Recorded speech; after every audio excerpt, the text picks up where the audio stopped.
कहाँ पे इन लोगों ने धांधली की और किस तरीके की धांधली हुई है। शुरू में जो स्कोर कार्ड उनका बना उसमें एमएससी और पीएचडी दोनों विद्यार्थी को इक्विवेलेंट कर दिया गया। तो अब जो 36 लोगों की सूची आई है उसमें लगभग 13 लोग ऐसे हैं, अभ्यर्थी ऐसे हैं जिनकी पीएचडी नहीं हुई है। तो इसका बिल्कुल कड़ी जांच होनी चाहिए और अगर दोषी पाए जाते हैं तो उनको उनके ऊपर कड़ी से कड़ी कार्रवाई हो। जब तक प्रबंध मंडल का गठन नहीं होता विश्वविद्यालय के, तब तक इंदिरा गांधी कृषि विश्वविद्यालय के नियम उस पर लागू होंगे। परंतु कुलपति ने नियम विरुद्ध जाके और अपनी शक्ति से अधिक का काम करते हुए स्कोर कार्ड को मनमाने तरीके से चेंज कर दिया गया।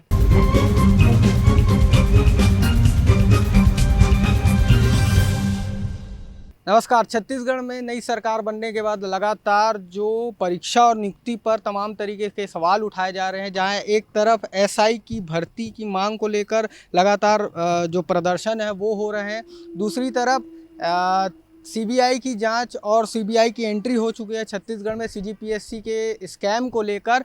इसी बीच राजधानी रायपुर के कृषि विश्वविद्यालय के कुछ छात्र हमारे साथ मौजूद हैं। आप देख सकते हैं ये स्टूडेंट्स हैं, एग्रीकल्चर यूनिवर्सिटी में पढ़ते हैं और इनकी एक अलग मांग कही जाए या फिर एक अलग अनियमितता के बारे में इनके द्वारा एक खबर सामने आई, जिसपे असिस्टेंट प्रोफेसर की भर्ती को लेकर एक अनियमितता और बोली जा सके धांधली एक तरीके से सामने इनके द्वारा लाई गई है। और इसके लिए लगातार ये आवाज़ उठा रहे हैं। ये वो सभी स्टूडेंट हैं, यहाँ के पढ़ने वाले हैं और इनसे ही जानते हैं कि किस तरीके की अनियमितता की ये बातें करते हैं और किस तरीके का इस पोस्ट को लेकर, असिस्टेंट प्रोफेसर के जो पोस्ट को लेकर ये बातें कर रहे हैं, उसकी क्या कुछ पूरी जानकारी इनसे ही बातचीत कर लेते हैं। क्या नाम है? नमस्कार, निखिल तिवारी नाम है मेरा। तो निखिल भाई, क्या है ये, किस तरीके के एपी को लेकर आप बात कर रहे थे? असिस्टेंट प्रोफेसर की पद को लेकर क्या अनियमितता सामने आई है आपके कृषि विश्वविद्यालय के द्वारा? आप लोगों ने लगातार सरकार के सामने आप बात कर रहे हैं, इससे पहले आप बहुत लोगों से भी मिले। क्या अनियमितता है, क्या है, उसके बारे में बता दीजिए। महात्मा गांधी उद्यानिकी एवं वानिकी विश्वविद्यालय पे अभी कुछ समय पहले असिस्टेंट प्रोफेसर के पदों पे भर्ती हेतु विज्ञापन निकला हुआ था। उन पदों कितनी पद थी? एक बार पृथक 2 आवेदन आए थे, एक बार 3 पद और एक बार 35 पद पे थे। तो उनकी चयन सूची अभी 4 तारीख को रिलीज की गई और चयन प्रक्रिया में प्रारंभ से धांधली थी। शुरू में जो स्कोर कार्ड उनका बना उसमें एमएससी और पीएचडी दोनों विद्यार्थी को इक्विवेलेंट कर दिया गया। तो अब जो 36 लोगों की सूची आई है उसमें लगभग 13 लोग ऐसे हैं, अभ्यर्थी ऐसे हैं जिनकी पीएचडी नहीं हुई है। मतलब मेरिट के साथ ऐसा ऐसा कहना चाहिए, ऐसी धांधली की गई कि मेरिट में पीएचडी किया हुआ डॉक्टरेट विद्यार्थी पीछे रह गया, उसकी जगहों पे मास्टर्स के विद्यार्थी ले लिए गए। और साथ में महात्मा गांधी उद्यानिकी वानिकी विश्वविद्यालय का जो प्रबंध मंडल है उसका गठन कुलपति ने राजभवन को धोखे में रखकर किया। और जैसे जो विश्वविद्यालय अधिनियम होता है उस अधिनियम के नियम विरुद्ध कार्य करने का काम किया है कुलपति ने। तो उसके विरोध पे हम माननीय कृषि मंत्री जी से भी मिले थे और उनके सामने अपना विषय रखा हुआ था, उनको ज्ञापन भी दिया हमने। उनकी ओर से आश्वासन दिया गया था कि इन पदों पे रोक लगाई जाएगी। आपने कल कृषि मंत्री रामविचार नेताम जी से मुलाकात की। मुलाकात में आपने ज्ञापन सौंपा। ज्ञापन के क्या कुछ मुख्य बिंदु थे वो बताइए। मुख्य बिंदु ये थे कि महात्मा गांधी उद्यानिकी एवं वानिकी विश्वविद्यालय अधिनियम पे ये स्पष्ट कहा गया था, जब तक प्रबंध मंडल का गठन नहीं होता विश्वविद्यालय के, तब तक इंदिरा गांधी कृषि विश्वविद्यालय के नियम उस पर लागू होंगे। परंतु कुलपति ने नियम विरुद्ध जाके और अपनी शक्ति से अधिक का काम करते हुए स्कोर कार्ड को मनमाने तरीके से चेंज कर दिया गया। इस विषय पे कुल सचिव ने राजभवन को और राज्य शासन को पिछले सरकार पे आवेदन भी लिखा हुआ था, शिकायत भी की थी अनियमितता की। उसकी जांच किए बगैर ही ये सूची हड़बड़ी में कुलपति द्वारा जारी कर दी गई।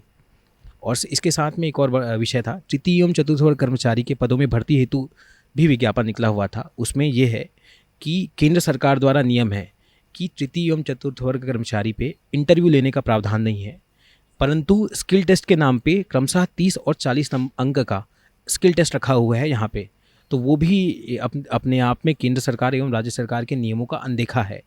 एपी को लेकर बहुत बातें उठती हैं कि असिस्टेंट प्रोफेसर के पद को लेकर किस तरीके की भर्ती कराई जाती है, क्योंकि जो दर्शक हैं वो जानते नहीं हैं। आप लोग जानते होंगे क्योंकि आप लोग इस स्ट्रीम से हैं, इस बैकग्राउंड से हैं।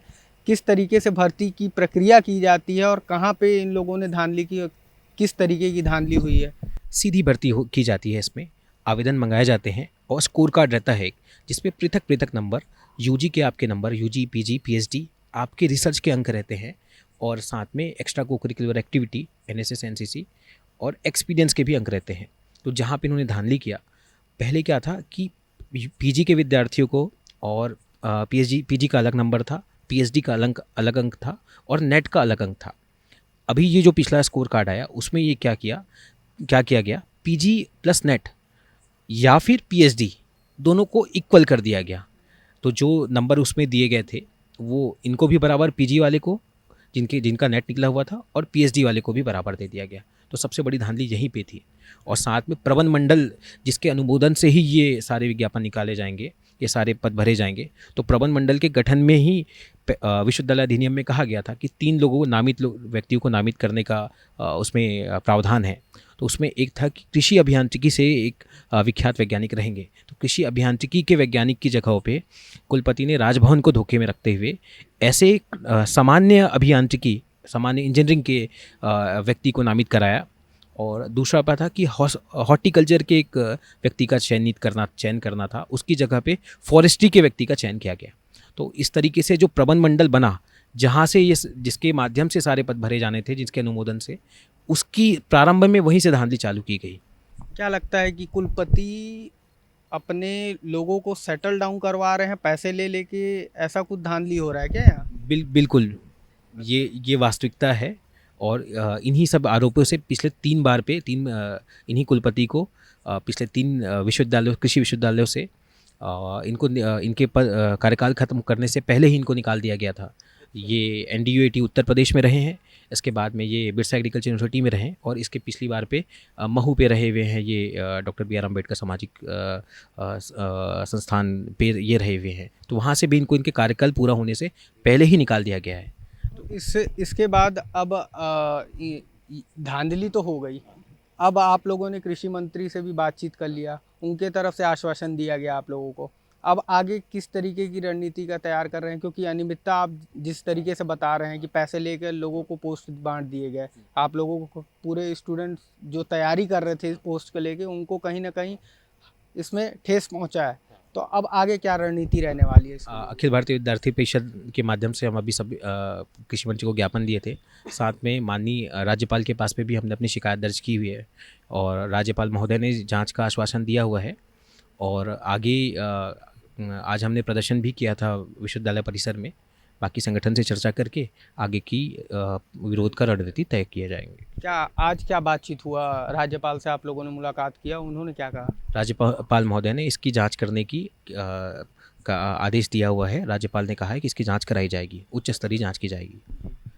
अब किस तरीके से और देखते हैं, क्योंकि अनियमितता तो पाई गई है, अब आगे किस तरीके से जो लोग हैं अब उनका क्या होगा? क्योंकि शासन ने अभी किसी तरीके से आदेश जारी नहीं किया है और उसमें बहुत सारे लोगों का नाम डल चुका है।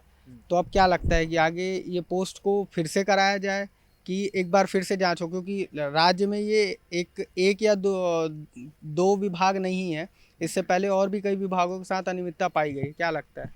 अब आगे का फैसला तो अपर अथॉरिटी ही बता पाएगी। बाकी जो भी रहे, मतलब बच्चों के साथ न्याय होना चाहिए। जिनके साथ भी अन्याय हुआ है वो ऐसा नहीं होना चाहिए कि जैसे मान लीजिए कोई ऐसा बैकग्राउंड से आता है कि जो पैसे नहीं दे सकता, जो सिर्फ अपनी पढ़ाई के भरोसे आया हुआ है, तो उसके साथ तो एकदम सीधा अन्याय है। और ये सब देखें, हम लोग देखें कि इससे क्या फ़र्क पड़ता है, इम्पैक्ट क्या पड़ता है।